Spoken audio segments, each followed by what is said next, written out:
This is going to be a rant, but I want to talk about this particular subject. It's going to be titled Hard Work versus Talent. I say it again, hard work versus talent.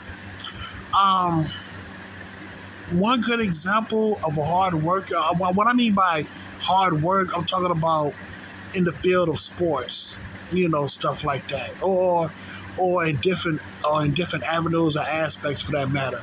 But in this scenario, I'm gonna try to focus on is sports. A good example of a hard worker when it comes to playing sports, I think about guys like Michael Jordan and Kobe Bryant. They were hard workers of their craft. They put in hours and hours of training to perfect their craft in the game of basketball.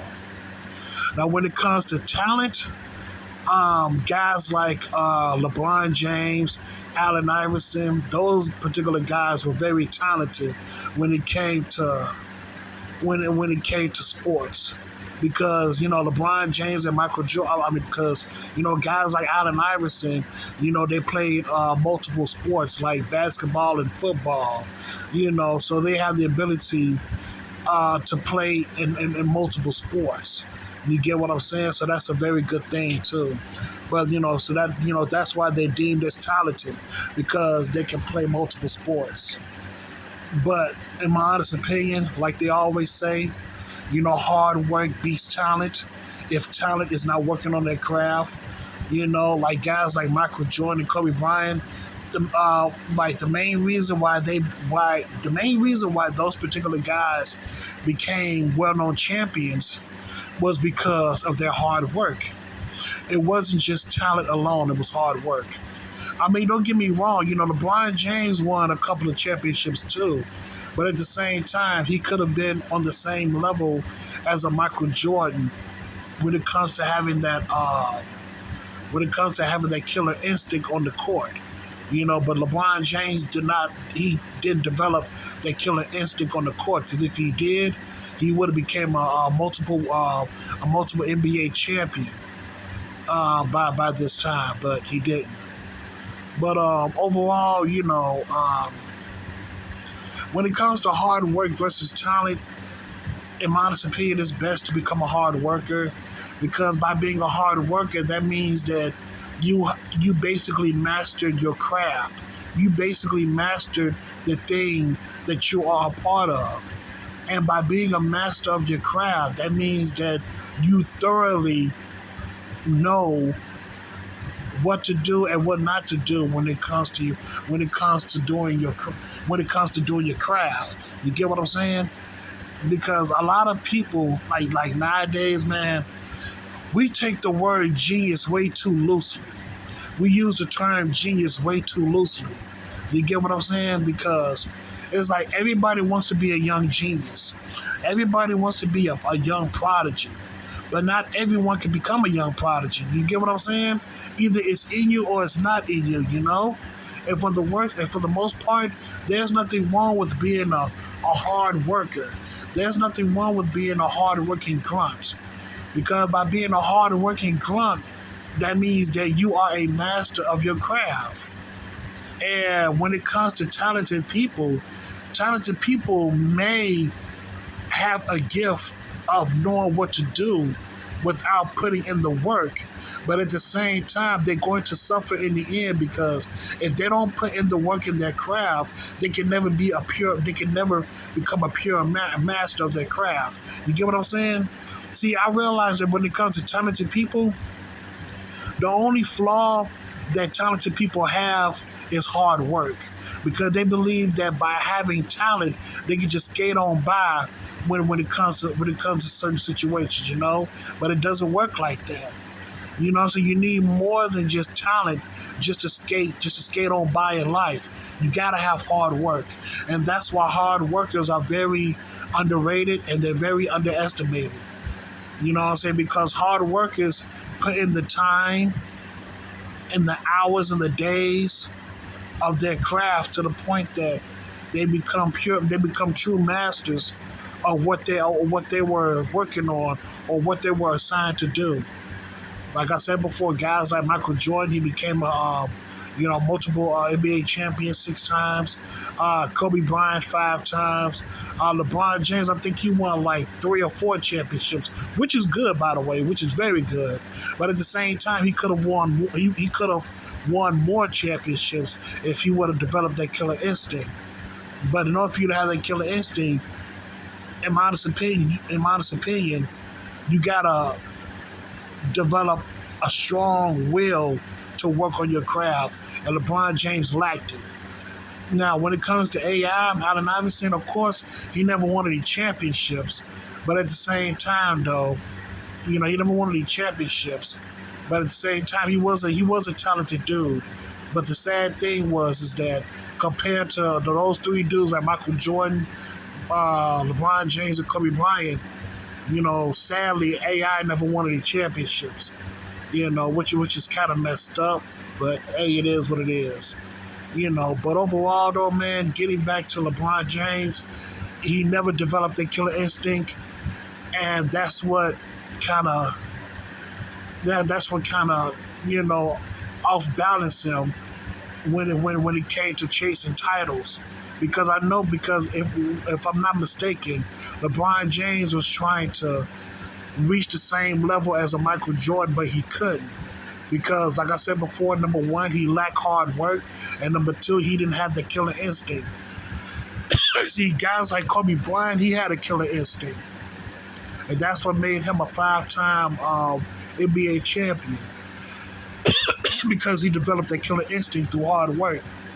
Same thing with Michael Jordan. Michael Jordan won 6 NBA championships because he developed a killer instinct. That's what made him great.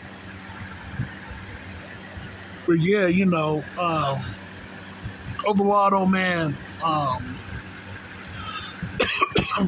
it's best to be a hard worker, because when you're a hard worker, people will underestimate you, and you can use that for your advantage to show how powerful you really are and to show how smart you really are too.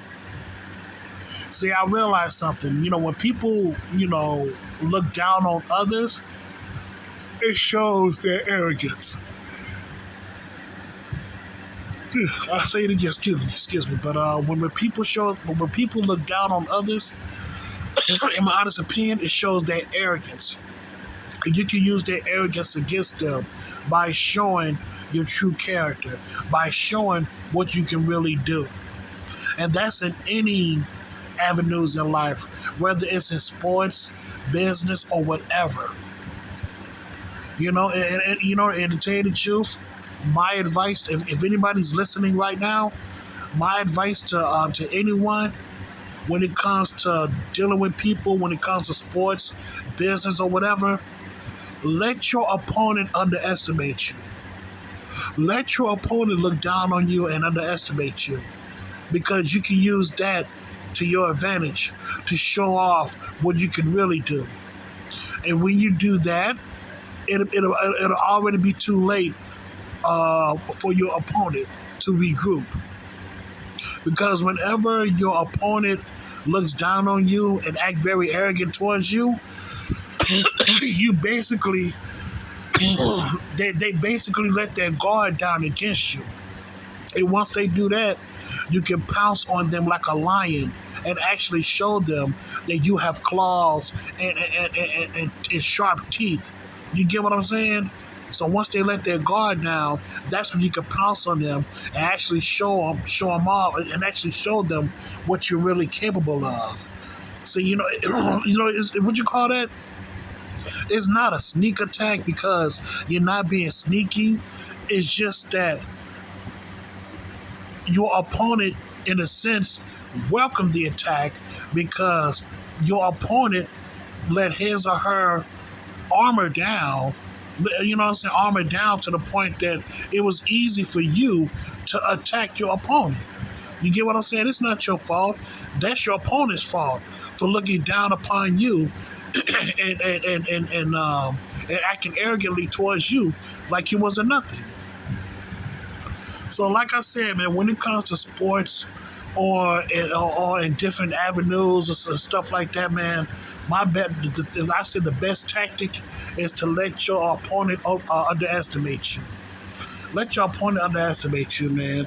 So like I said before, once your opponent underestimates you, you have the ability to show them what you're made of.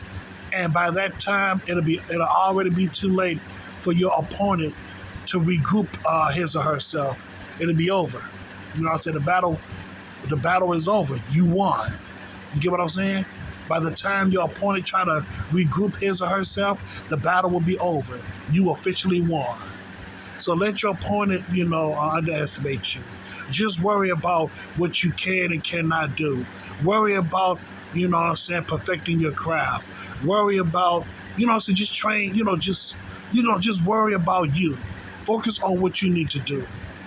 And then maybe, just maybe, when the time comes, you have the advantage because you put in the work in mastering your craft. But that's all I got to say about that, man. That's all I got to say.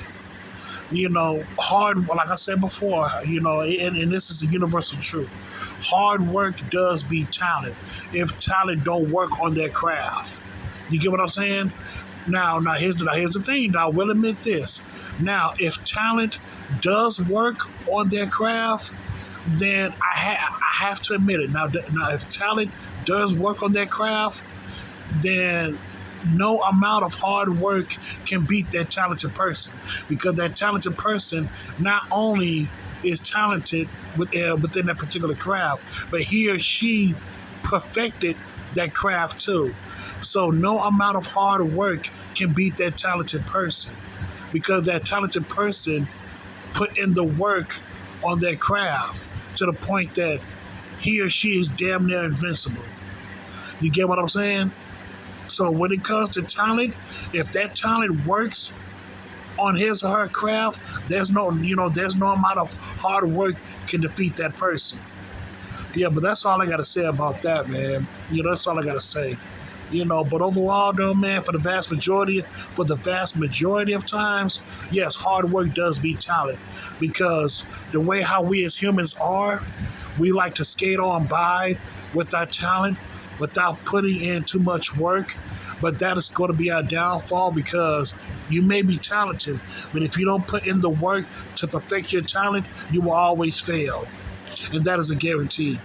And that's all I got to say about that, man. Shit, that's all I got to say. So, yeah, man, so I thank you so much, and have a good day.